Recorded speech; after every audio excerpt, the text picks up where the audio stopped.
Nah sekarang buka 2 Timotius pasal 2 lagi. Lihat, 2 Timotius pasal yang kedua. Perhatikan pada ayat yang ke-6, kita akan baca sama-sama. 2 Timotius pasal 2 ayat yang ke-6.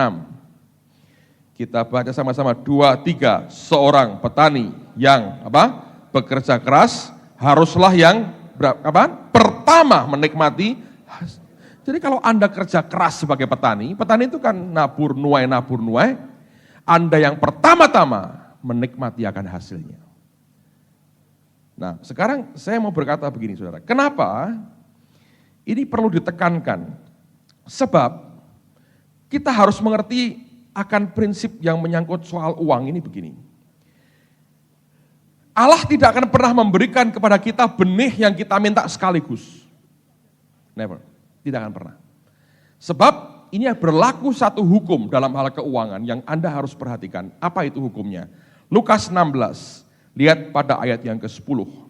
Lukas pasal 16, lihat pada ayat yang ke-10. Sampai dengan ayat yang ke-13, supaya Anda tahu konteksnya.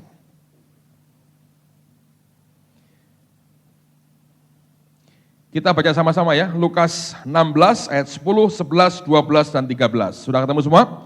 Yang sudah ketemu angkat tangannya tinggi-tinggi. Oke, 2, 3. Barang siapa setia dalam perkara-perkara kecil, ia setia juga dalam perkara-perkara besar. Dan barang siapa tidak benar dalam perkara-perkara kecil, ia tidak benar juga dalam perkara-perkara besar. Jadi jikalau kamu tidak setia dalam hal mamon yang tidak jujur, siapakah yang akan mempercayakan kepadamu harta yang sesungguhnya? Dan jikalau kamu tidak setia dalam harta orang lain, siapakah yang akan menyerahkan hartamu sendiri kepadamu? Seorang hamba tidak dapat mengabdi kepada 2 tuan, karena jika demikian, ia akan membenci yang seorang dan mengasihi yang lain. Atau ia akan setia kepada yang seorang dan tidak mengindahkan yang lain. Kamu tidak dapat mengabdi kepada Allah dan kepada, ini nyangkut soal uang sebetulnya. Dan hukumnya berlaku, siapa setia perkara kecil, ia akan juga setia dalam perkara-perkara yang besar. Kalau tidak benar dalam perkara kecil, tidak benar juga dalam perkara besar. Nah, ini penting buat kita mengerti loh saudara. Karena itu kita harus sadari bahwa Allah itu mau menguji hati sebetulnya. Semua yang menyangkut keuangan itu selalu dekat dengan ujian hati. Ntar saya jelaskan begini, mungkin ada di antara saudara yang waktu nulis tuh gini nih, wah ini bener ya, mumpung nih, oke, tulisnya 1 miliar misalnya. Saya mau tanya pada saudara, kalau betul Anda diberi uang 1 miliar, Anda berani kasihkan? Kasihkan semua. Ayo. Tahu 1 miliar itu nolnya berapa? Hah? Berapa? Berapa? Ono 9 atau 12 loh. 1 miliar ora ngerti nolnya piro. Berapa? Hah? Songo. Nah, kadang-kadang ya saudara, itu bahayanya kalau diuji Tuhan beneran. Dikasih betul 1 miliar. Aduh Tuhan, seumur hidup sejak aku lahir, belum pernah lihat kayak gini. Ini semua, dulu salah dengar.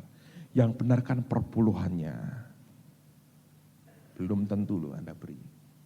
Nanti saya mau ajari saudara. Itu nyangkut ujian hati soalnya. Makanya Tuhan tidak mau kita ini jatuh. Dia setia, tapi dia nguji hati kita. Anda setia enggak dalam perkara kecil? Dan berkata, oke, kamu minta benih berapa? 10 juta, baik. Ini 20.000 gua kasih. Dan mau lihat, mau diapain uang 20.000? Kalau Anda berkata, bagus Tuhan, thank you, ini benih. Masukin. Anda nuai lagi tuh.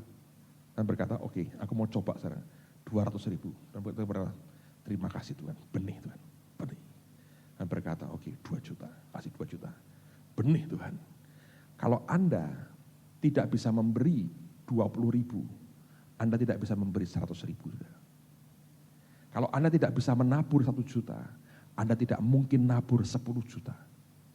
Uang itu tidak pernah meloncat. Ternyata tidak pernah. Itu mesti latihan.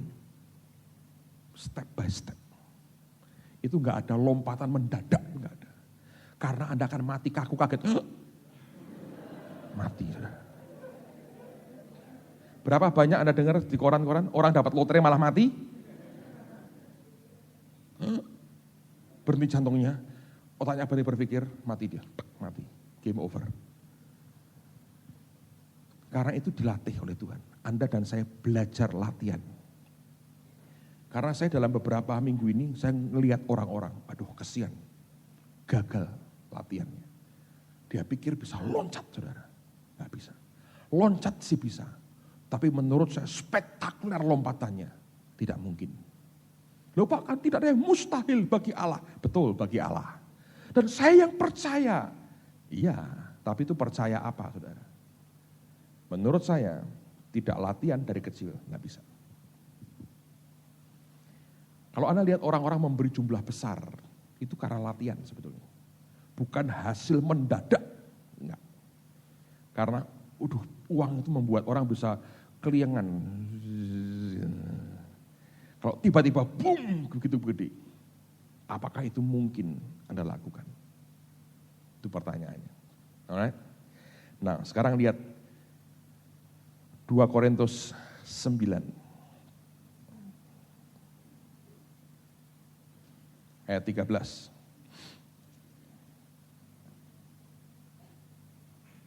Saya baca ayat 10 mulailah. 2 Korintus 9 ayat 10 mulai. Sekaligus untuk mengulang minggu lalu. 2 Korintus 9 ayat 10, ia yang menyediakan benih bagi penabur, ya toh, Tuhan yang sediakan, dan roti untuk dimakan.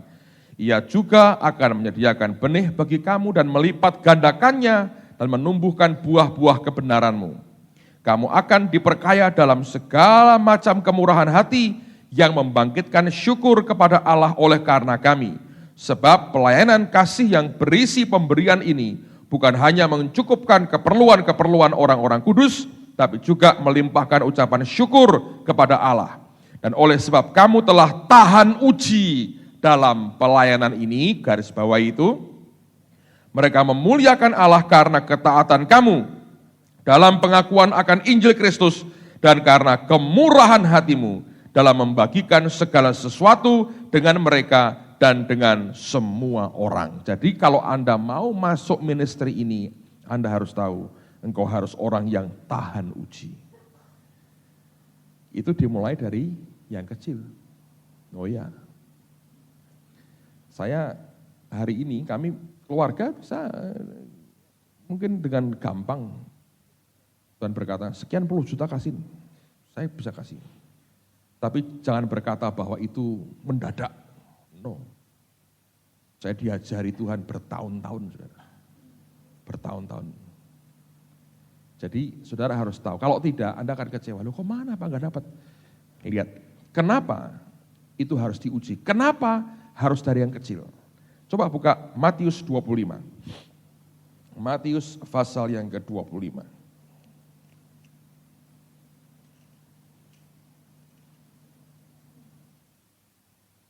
Matius 25, lihat ayat 14 dan ayat yang ke-15.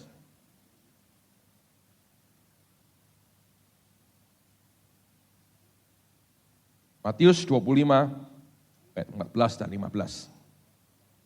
Sebab hal kerajaan surga sama seperti seorang yang mau bepergian ke luar negeri, yang memanggil hamba-hambanya dan mempercayakan hartanya kepada mereka. Yang seorang, Anda perhatikan, diberikan berapa? 5 talenta. Yang seorang lagi berapa? 2. Dan yang seorang lagi berapa? 1, baca bersama-sama, 2, 3. Masing-masing menurut apa? Kesanggupannya. Kesanggupan siapa? Ya kesanggupan yang terima. Kenapa yang seorang diberi 5, diberi 2, diberi 1? Alkitab berkata Masing-masing menurut kesanggupannya. Kesanggupan apa? Kesanggupan nerima dan mengelola. Masing-masing kita ini beda loh saudara. Ada orang yang kalau diberi hari ini misalnya ya, nih 5 miliar, langsung murtad aja kawin lagi dia. Langsung aja. Para istri kan tahu tuh kesanggupan suamimu. Pak, suamiku tuh Pak ya, kalau sudah punya tabungan 2 juta aja, bambungnya itu kok keluar lagi Pak, itu ngerti ya saudara ya. Itu mesti keluar lagi, motornya pelirik, cuma punya 2 juta loh Pak, sudah rasanya sudah kayak, apa ini, yang punya Microsoft Word siapa? Bill Gates. Padahal cuma 2 juta loh Pak, motornya sudah kayak Bill Gates katanya. Semua mau dibeli katanya. Ini Tugu Muda harganya piro ya? Baru 2 juta loh Pak. Sudah gitu omongan ini. Anda ngerti kan? Dalam kemurahan Tuhan, saudara, kalau tidak diberi lebih-lebih itu baik. Ngerti? Dan kesanggupan itu ternyata terbukti. Yang terima kecil ternyata bukan seorang penabur. Kalau Anda baca di bagian yang lain, pada akhirnya dia berkata, Tuhan, aku takut engkau ngerampok aku dari hasil kerjaku. Makanya aku simpen nih, kembaliin. Untuk apa kerja? Kalau akhirnya engkau minta begini. Betul kan saudara? Yang satu tetap satu, memang gak sanggup dia. Gak sanggup nerima, gak sanggup ngelola. Yang 5, dia sanggup terima, dia sanggup kelola, dan dia tahu diri dikembalikan kepada tuannya. Walaupun demikian, yang 1 malah gak bisa apa-apa. Jadi kita harus mengerti, dalam hal urusan keuangan, itu masing-masing kita punya kesanggupan berbeda. Jadi, kita mesti belajar jujur, ngukur akan iman kita, dan lihat akan hidup kita. Ini imanku seberapa? Ini ada ukurannya masing-masing. Lompatan bisa nggak bisa, tapi dalam kebaikan Tuhan, Dia mau didik kita lewat perkara kecil. Dilihat gitu ya, dilihat. Oh ngerti. Tuhan ngerti, oh, ini orang kayak begini. Oke, diukur sama dia. Kamu boleh segini. Anda setia, dia bilang, tambahin. Ya Allah yang selalu mau membuat kita ke next level, saudara. Amen. Bukan next level, tapi next level. Setingkat, 1 tingkat lagi di atas. Naik lagi. Itu cara Tuhan. Kalau tidak, saudara, tidak bisa. Tanggap ya. Lihat Efesus pasal yang keempat. Efesus pasal yang keempat. Ayat yang ke-7. Efesus pasal 4, ayat yang ke-7. Efesus pasal 4, ayat yang ke-7.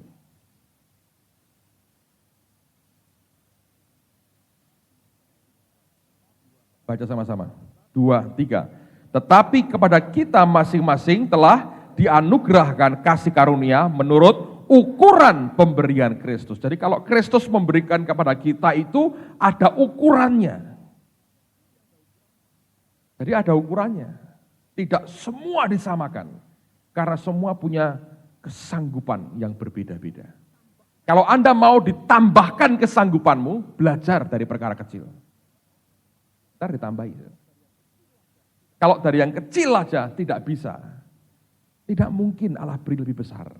Kenapa? Dia sayang kepada Anda.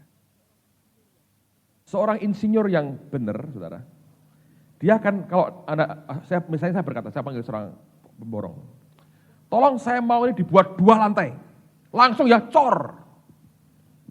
Dia akan berkata begini, maaf Pak, saya nggak bisa begitu. Loh tapi kan saya mau, saya punya uangnya. Untuk apa Pak dicor? Nanti tak tambahin jemaat di sana. Pak, terjadi pembunuhan massal nanti. Ambruk itu Pak. Enggak bisa, langsung. Dia bilang, tidak bisa Pak. Saya harus lihat dulu seperti apa fondasinya. Kuat tidak untuk 2 lantai. Nangkep saudara. Tapi kalau dia insinyur ngawur, komisi 30% Pak, tak bangunin ini. pembunuhan massal, ambruk saudara. Ngerti? Tuhan juga sama. Dia lihat kedalaman kita, diukur. Oke, anak ini segini bisa nih, tambahi. Terus Anda makin setia, makin kokoh dalam Tuhan, makin kuat. Dan berkata, boleh juga dia. Malaikat tambahi. Selalu dia ingin memberikan yang terbaik buat kita. The best dia mau berikan buat kita. Dia ukur kita.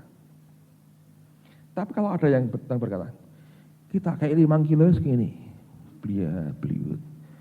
Malaikat diberitahu, jangan ditambahi. Tuhan dia minta terus, jangan nanti menyemplung neraka dia. Wis ben 5 kilo sah kayak gitu kok. Dia berkata, nang nowe jaga nih. Sampai tua Tuhan, sampai tua gini, 5 kilo. Enggak pernah berakar sih. Nangkap saudara, itu diukur, masing-masing Anda diukur. Dalam ukuran yang ada, menentukan akan seberapa Allah bisa memberkati saudara.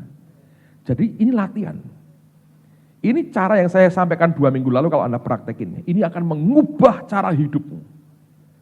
Kerinduan hati yang saya miliki adalah pada akhir tahun ini akan punya ribuan orang di tengah-tengah kita yang punya mental seorang penabur. Anda punya gaya hidup begitu. Seorang petani yang kerja keras, dia yang pertama-tama menikmati hasilnya. Tuhan mau saudara, mau sekali.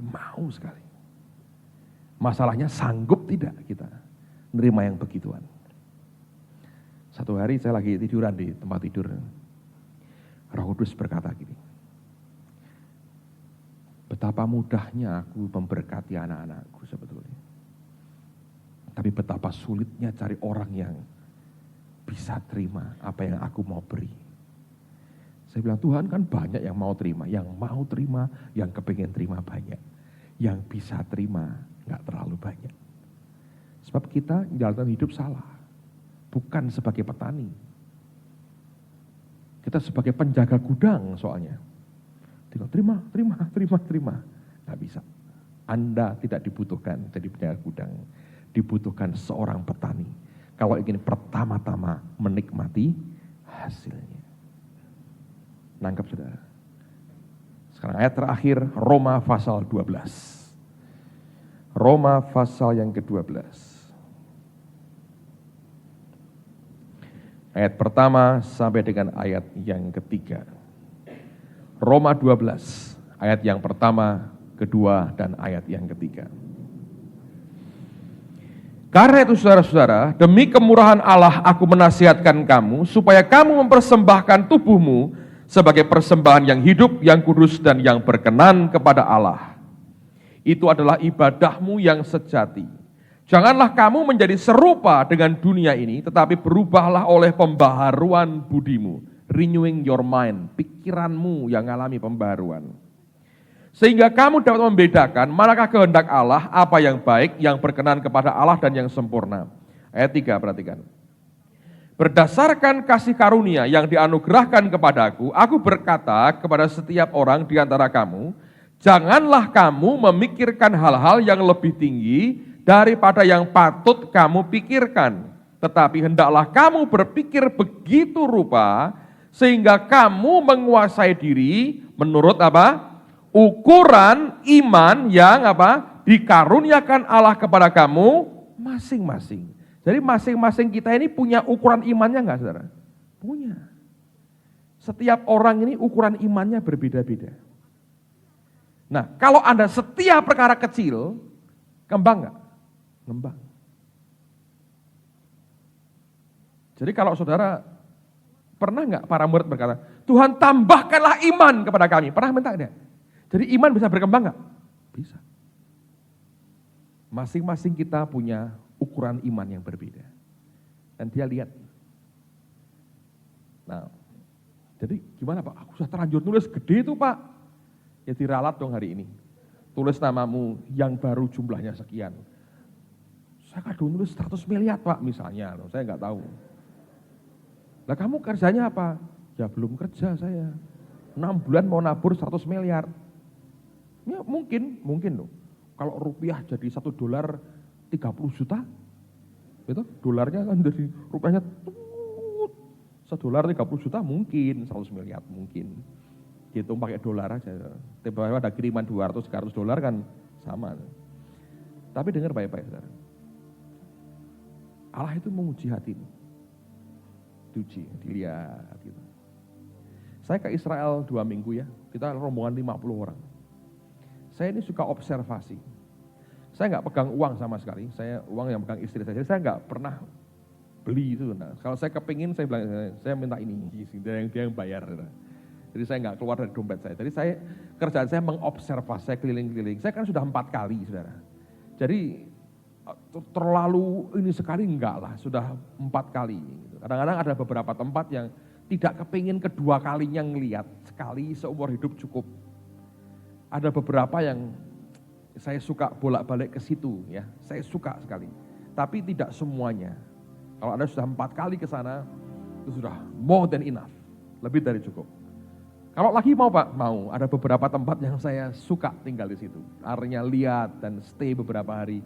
Suka karena nggak tahu itu mau ada strange feeling, ada perasaan aneh di hati aja kalau lihat beberapa tempat di situ ya. Tapi yang lain-lain kayak yang dipercayai tempat Yesus lahir itu diciumi orang loh.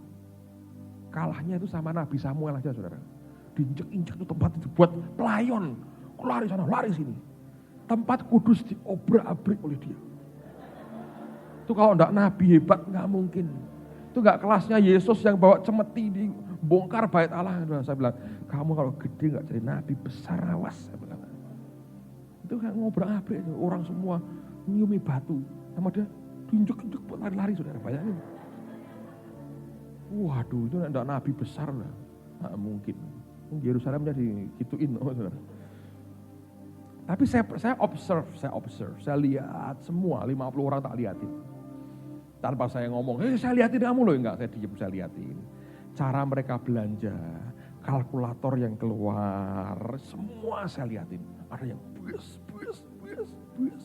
Ada yang begitu hati-hati, yang dibeli barang-barang tertentu gitu. Saya lihat. Ntar kalau masuk di Athena kami ada waktu untuk shopping. Itu rombongan, rombongan. Turun, hampir semua turun.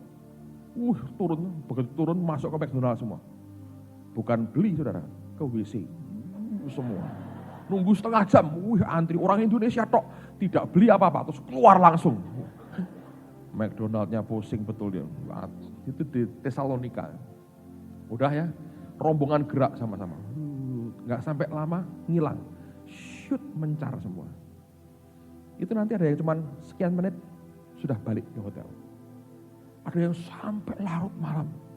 Ditunggu tokonya tutup, gredek tutup gitu baru pulang. Ada yang gitu. Hebat-hebat tak lihat. Nggak beli apa-apa, cuma lihat-lihat. Tapi ada yang tertekan sekali. Lihat orang temannya belanja, dia nggak tertekan, keluar, diem. Dia tertekan. Saya ngerti kan, saya observasi semuanya. Oh ini orang segini, ini orang segini, ini orang segini. Saya bilang Tuhan ini orang kok gini Tuhan. Dia cari saya, ini karena orang ini gini, begini. Nah ini kok begini, ini karena begini. Ngerti saya, oh ini orang begini, orang begini. Entah kalau orang mengobservasi saya nggak tahu saudara ya. Tapi sebagai hamba Tuhan saya mau belajar dong, saya mau lihat orang. Orang itu adalah objek untuk belajar yang bagus sekali. Tanya dokter Yani ya, belajarnya orang jadi, kalau dia nggak ada orang repot. Psikologi, robot nggak ada psikologinya, manusia punya kejiwaannya. Itu objek menarik ya, dilihatin sambil doa, Tuhan ini kok begini orang ini.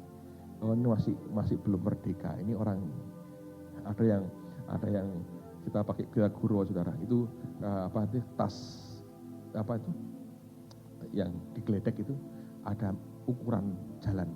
Jadi ngukur jalan, senang jalan gitu. Tapi belinya banyak juga. Saya bilang ini orang ini merdeka. Ini orang ini sanggunya banyak. Ini orang ini nggak terlalu banyak duitnya nih kira-kira nih. Tertekan sekali gitu. Jadi kita ketahuan dari Anda bergaul 50 orang 2 minggu itu Anda lihat satu persatu gitu. Saya bilang benar. Masing-masing itu ukurannya berbeda-beda. Dan kadang-kadang uang itu bisa membuat muka berseri atau muka ambles itu ketahuan dari situ. Benar-benar. Makanya itu bukan sekedar uang. Itu lebih dari semua ekspresi dalammu. Teman-teman yang tidak hadir 2 minggu lalu, Anda mau lakukan boleh, nanti pada waktu persembahan diberi. Anda tuliskan nama yang jelas, kalau perlu alamat dan telepon saudara. Lalu Anda tulis, Anda kepingin nabur berapa sampai dengan akhir tahun ini. Lihat tuhan berapa yang engkau harapkan terjadi tahun depan. Ditentukan juga oleh taburanmu berapa. Tulis sesuai dengan ukuran iman masing-masing. Sudah saya sampaikan 2 minggu lalu, diukur loh imanmu. Tuhan sekianlah buat aku. Ini pun di luar kapasitas yang biasanya aku terima. Tapi aku bisa Tuhan. Dalam iman aku yakin engkau bisa stretch, dimelarkan sampai sekian. Allah akan mulai beri kecil. Terus dia mau observasi kita. Dia akan lihat. Setia tidak dia? Sekian. Oh, setia, tambahin. Makin Anda setia, memperkokoh fondasimu. Lama-lama Anda ada kuat. Tumbuh. Nangkap saudara. Kamu tuh sudah mulai tumbuh. Anda akan dilihat, wow. Tuhan berkata, dia bisa terima yang besar dari aku. Amen. Bapak yang baik rindu memberikan yang terbaik bagi anak-anaknya. Saya berdoa semua kita akan terima yang terbaik. Ada ukuran iman, the measure of faith dalam hidup kita. Ada ukuran iman kita masing-masing. Saya berdoa kita akan dibuat tumbuh. Amen, saudara. Mari berdiri sama-sama. Makasih Tuhan.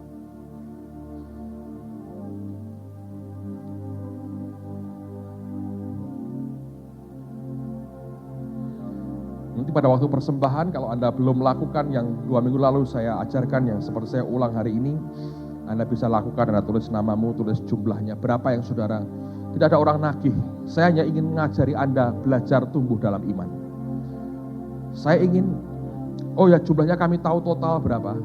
Tapi saya ingin lihat pada by the end of this year, berapa persen yang tercapai. Ini sebagai ukuran. Karena sebagai hamba Tuhan saya perlu ngerti keadaan Anda secara keseluruhan. Dengan demikian kita bisa ngerti di level mana kita berada. Anda tulis sesuai dengan kadar imanmu. Kalau Anda merasa, wah Pak, benar Pak, saya kegedean. Wong tak tulis 1 triliun tuh Pak misalnya ya. Nah itu untuk nyumbang ke negara cukup tuh saudara. IMF dibuang 1 triliun Anda sumbangin. 1 triliun Pak, saya ini pada belum kerja loh Pak. 1 triliun Pak saya ini, waduh. Nah itu namanya rodok tamak ya sedikit ya saudara ya. Kayak bener dikasih 1 triliun itu apa yo? Bu, berikan betul. Ayo nolnya berapa triliun tuh? Hah? Kenapa enggak 36? Nah, kalau itu terjadi saudara, Anda ngerti itu bukan hal yang gampang, hal kecil.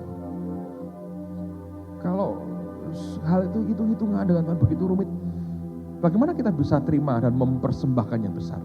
Semua latihan. John Evans ini bolak-balik berkata, saya sekarang nggak perlu diuji lah soal duit. Dulu ketika kami berat sekali nggak ada apa-apanya, itu ujiannya dari situ. Sekarang merdeka kok. Tahu ini semua miliknya Tuhan kok. Tahu kalau disuruh nabur itu berarti ini bukan soal memberi tapi soal menerima. Saya akan nuai kok. Nah hal yang sama. Secara gereja saya beriman tahun depan saya minta sekian. Saya mintanya gede loh saudara. Saya minta tahun 2000 ini. Tahun 2000 ini saya ngomong terus terang pada saudara. Tahun 2000 ini saya minta benih 1 miliar untuk gereja. Nabur saudara. Bukan untuk kita, bukan. Nabur. Saya berdoa Tuhan berikan gereja kami benih nilainya 1 miliar rupiah untuk kami tabur. Tahun depan saya pengen uang. Berapa? Rahasia kantor saudara.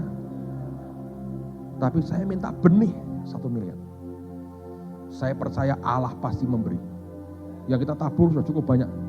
I think sudah ratusan juta kita tabur. Dan saya berdoa sampai by the end of this year, saya berdoa gereja ini punya benih 1 miliar ditabur. Tahun depan nuai.